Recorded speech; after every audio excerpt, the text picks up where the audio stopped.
right, everybody, you know who it is. This is Staff Sergeant Townsend along with Staff Sergeant Hill, and we're here to talk about it today. What we're here to talk about today is the AGR program. The AGR program stands for Active Guard Reserve Program. So we got Staff Sergeant Hill here, and he's going to tell you what he does, how he does it, and how he's so proficient at the job that he does. So Staff Sergeant Hill, we're going to have you take it away real quick. What is it that you do first off? So I am at the state level in HRO.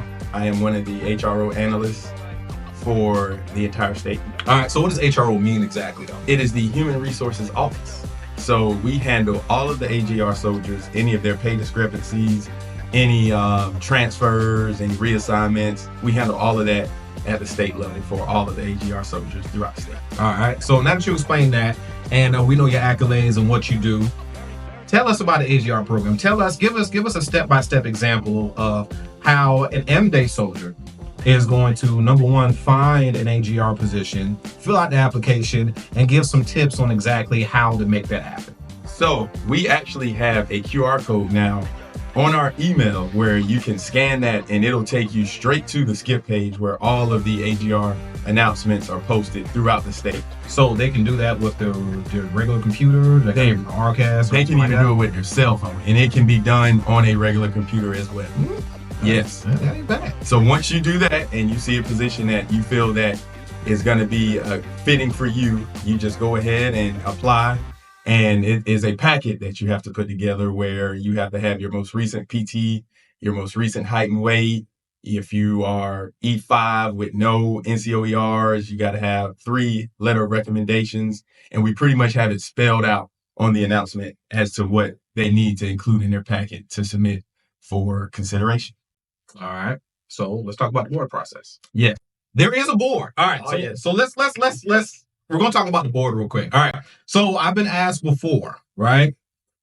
Is there a board? Yes. By board, we literally mean that you're going to wear whatever uniform has been allocated for you or what uniform they tell you about, right? And you're going to knock on the door. You're going to sit down. You have people you talk to. They're going to ask you interview questions, and you're going to move on from there. But I'm not going to steal his thunder. But I do want to let everybody know there is a board process to this. So doing the application, submitting the packet, and getting approved for an interview, that's not all of it. That's not the entire process. All right. So tell them about the board process a little bit. So not to spook you, but my very first AGR board interview for a position in the upstate, the uniform was dress blues. And yes, and I was like, man, that's how often do you have interviews in dress blues? And they were like, few and far between. But that is few and far between these days. It's very rare that you will have to wear the uniform. It will be your dress blues. That is few and far. That doesn't mean you won't, though. That doesn't mean you won't. So true. So keep it up there. Please. Because, hey, my motto is you got to stay ready so you don't have to get ready. That's my philosophy. Oh, my God. So, like Sergeant Townsend was saying, there is a board, and you got to do the proper protocol. So it's knock on the door 3 times. You don't necessarily have to knock like you SWAT or anything, but it's got to be some firm knocks. 3, and once they tell you to enter, you enter. Now, when you enter, let's not walk calm, cool, and collected. You have to do a little DNC, and you march to the table. Let them know what DNC is too. Drill and ceremony. There you go. Yes, my apologies. Mm-hmm. Drill and ceremony. Yes. And once you march in, you stand in front of the chair, wait for them to tell you to be seated, then you sit. Now, when you sit at the position of attention where you're sitting upright, hands on your laps. When they say relax, if they tell you to relax, don't slouch. Just kind of breathe a little bit, but still remain at the position of attention while you're seated. All right. So if I do this real quick. No, that's a no bueno. Because you're basically gonna, your chances are gonna slim to none. Let me slide back up. Yeah, there we go. All right. There we go. For my training NCOC, I might not pass. I can wait. All right. So, so we got it. All right. So we got it. All right. So, does it matter how many people are going to sit in the board when you walk into the room, or? So typically there are at least 4. Okay. Board members. I've seen 3, but typically there's anywhere from at least 3 to 5. Okay. You have your president, you'll have the interviewers, excuse me. Mm-hmm. Then you'll have the recorder, but the recorder is not a board or a voting member. So each individual has at least 3 to 5 questions that they're going to ask. Typically, they're subjective questions, but depending on the position, They can get regulatory and ask you some questions on regs and just the different systems. So you might want to brush up on those. And I would strongly recommend, depending on the position that you're applying for, reaching out to a subject matter expert or somebody that you know in that field that can kind of give you a little guidance. So that's what I was just going to ask. So when it comes to, you know what I'm saying, figuring out what positions, not what positions, I'm sorry about that, what questions you're going to be asked for the board. So going out to a subject matter expert or SME, you know, that's the best way to go about things, or should I just call HR role and just be like, hey, what questions I have? So do not call HRO. I repeat, do not call HRO, because 9 times out of 10, you're going to call me. And I'm going to tell you, I cannot give you any guidance whatsoever. He's more than happy to help. So I love to help within my parameters. And that is, you know, giving you clear, concise guidance on your packet, what will be accepted, what won't be accepted. I can kind of steer you some directions there, but questions on the board, I can't help you there. That makes sense. Makes a lot of sense. All right, so let's talk about, so it's been a while since I did AGR. And to let everybody know, I did, let's think. All right, so I started off a technician, right? And then when I found out about AGR, I started doing AGR interviews. Yes. I went to about 10 to 15 stops before I got AGR. So by the time my last interview came, when I say I was a pro in this joint, you know what I'm saying? I was a pro. So if you need any tips, I've been doing this for a while. All right. So I know all the ways to fail. All right. So you give me a call. I'll get you right. All right. So let me ask you this. So do they still have to take, for lack of better words, DA photos or anything like that to include in their packet? No more. Okay. DA photos are no longer required. Okay. So can you do it with a flag? Negative. Okay. So no flag. So soldiers, as I just stated, you stay ready so you don't have to get ready. So what that means is if you are flagged, i.e. height and weight, PT, any other underlying issues that might even involve the law, you got to get that cleared and straightened out before you can apply for an AGR position. Don't waste your time and the hiring board's time if you know you're flagged, because they're going to find out. And when we say handled, expunged. Yes. Let's be specific. All right. Yes. Don't be trying to get for the people and don't try to apply with a conviction. Please and thank you. Expunged. All right. All right. So we've already talked about the application process, and we appreciate you explaining that to us. Now let's talk about the benefits of actually being an AGR soldier and the difference between being a active guard reserve soldier and a technician. So tell me the biggest differences between the two. So I will tell you all, like I learned early in my career, first year in being in the Guard, the AGR program is not just the Army best kept secret, but the military's best kept secret. So think about it. Active Guard Reserve, you're getting the same benefits as an active duty soldier, minus having the PCS every 3 years. Now, there may be a time or two where you may have to relocate and do a PCS within the state. Extra emphasis, within the state. You will not have to leave this state unless you choose to do interstate transfer, which that would be on your own. But no, that is the biggest benefit, is you don't have to PCS every 3 years.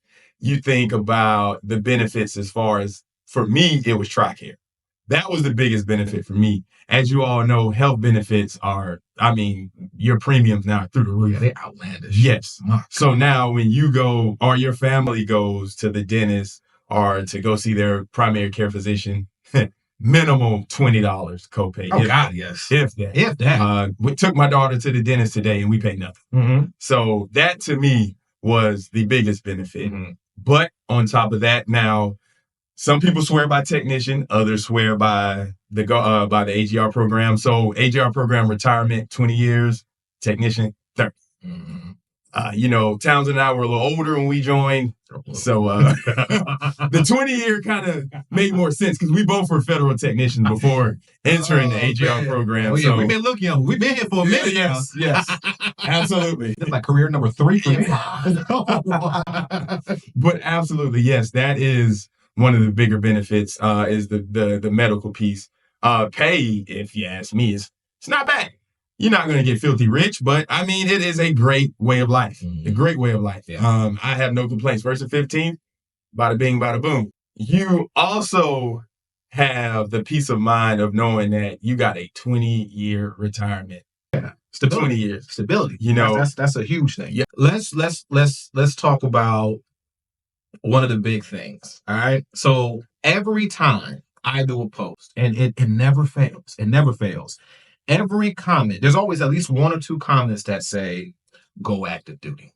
So we're going to stop you there. All right. So anybody else who decides to comment, go active duty, when you listen to this podcast or the B-roll that we put out or anything like that, just know the National Guard has an active duty status called AGR, called Active Guard Reserve. And to all my active duty soldiers out there that are looking just to transition, which is a better word, all right, just know that the National Guard has Active Guard Reserve. And I'm talking about the National Guard, not the South Carolina Army National Guard, which has it too. And if you want to come here, hey, just let me know. All right. And can you get fired from the AGR program? You can. All right. And the last question I have for you is, can you quit the AGR program? You can. Okay. How does that work? It is a free country. However, I wouldn't understand why you would want to quit the AGR program, but we see. Oh, wait. Let's stick to the process. Let's stick to the process. All right. So, because I know where you're going, and I feel the same way. However, let's stick to the process. Because somebody's going to be like, no, I got to hear this. All right. Right. So let's stick to the process. Okay. So you can quit the AGR program, right? Yes. How? So, just like a civilian job, you go to your AO, your first line supervisor, and you basically put in the 2 weeks. Some people don't even put in the 2 weeks. But this is my philosophy, folks. Leave as professionally as you can if you do want to, because you never want to burn a bridge. Yes. You never want to burn a bridge because you never know when you might need someone. Yeah. Or a letter of recommendation. Or you never know. This guard community is very small. So do it tactfully and professionally. Put in that 2 weeks and let them know why you're wanting to resign. And just as simple as it is, it will make it happen. However, don't think just because you're resigning the AGR program, you're resigning the go. That didn't work. You're still under contract. You're still under contract. You're still going to be in them. So Absolutely. You will still be that. And that's a misconception the most. Yes. You still have to serve your contract. All right. Absolutely. So serve up to your ETS day. You're still going to have to do the 1 week in a month, 2 weeks a year. All right. So you still got that. So remember that.